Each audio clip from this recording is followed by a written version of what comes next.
এই ফাঁসির আসামিদেরকে আমরা ফাঁসি কার্যকরের মধ্য দিয়ে তাদের মৃত্যু ঘটাতে পারি, তাহলে সেটা আমাদের জাতির কাছে পাখির পালকের মতো হালকা হিসেবে আসবে বলে আমরা বিশ্বাস রাখি।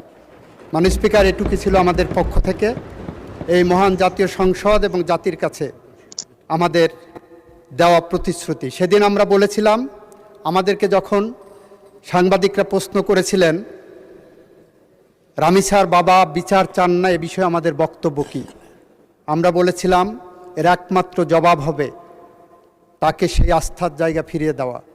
আজকে রামিসার বাবা বলেছেন এই বিচারে উনি সন্তুষ্ট, আমরা তার আস্থার জায়গা ফিরিয়ে দিতে পেরেছি। আমি এখন মাননীয় আইনমন্ত্রীকে 320-তে একটি বিবৃতি রাখার জন্য অনুরোধ জানাচ্ছি। বিবৃতি প্রদান করুন। মাননীয় স্পিকার, আপনাকে ধন্যবাদ। মাননীয় স্পিকার, আপনার মাধ্যমে বাংলাদেশের সম্প্রতি ঘটে যাওয়া একটি অত্যন্ত হৃদয় বিদারক ঘটনার বিচার সম্পর্কে আপনার মাধ্যমে এই জাতীয় সংসদকে, এই মহান সংসদকে এবং গোটা জাতিকে আমরা অবহিত করতে চাই। মাননীয় স্পিকার, মাননীয় স্পিকার, গত 19শে মে ঢাকা শহরের পল্লবী এলাকায় একটি অত্যন্ত নৃশংস ঘটনা ঘটেছিল, আপনারা সবাই দেখেছেন। সে নৃশংস ঘটনায় 8 বছরের শিশু রামিসা ধর্ষণ এবং হত্যাকাণ্ডের শিকার হয়। এই ঘটনার 7 ঘন্টার মধ্যে আমাদের পুলিশ বাহিনী 2 জন মূল আসামিকে গ্রেপ্তার করতে সক্ষম হয়। সরকারের পক্ষ থেকে তাৎক্ষণিক পদক্ষেপ নেওয়া হয়। মাননীয় প্রধানমন্ত্রী নিজে, মাননীয় স্বরাষ্ট্রমন্ত্রী সহ, এবং সেখানে সেই টিমে আমিও ছিলাম, আমরা ভিকটিমের পরিবারের সাথে দেখা করি।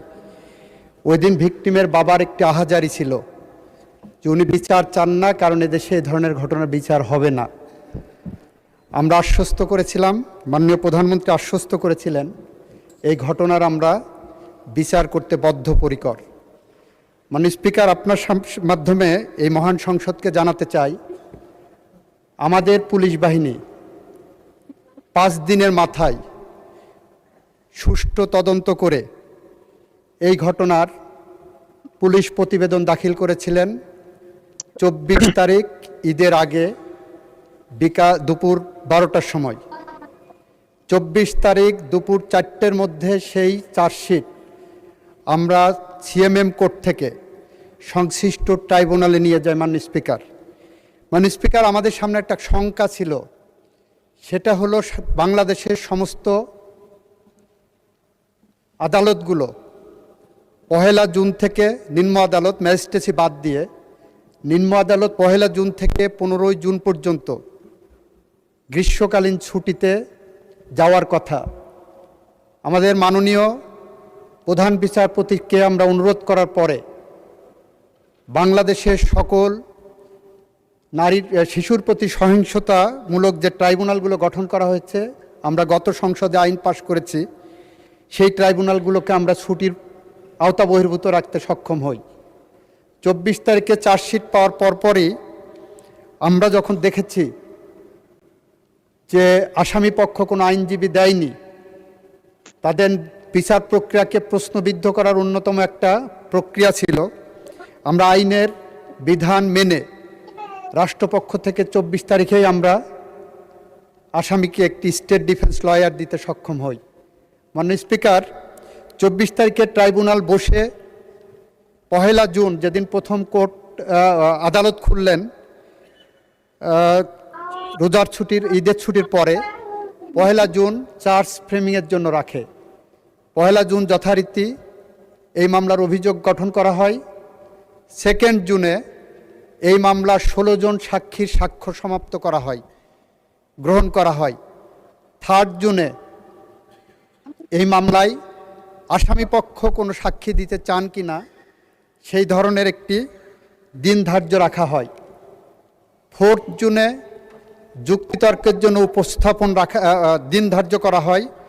5 and 6 জুন শুক্র শনি থাকাতে 7 জুন আজকে ছিল, আজকে রায়ের জন্য দিন ধার্য ছিল এবং রায় যথারীতি ঘোষিত হয়েছে।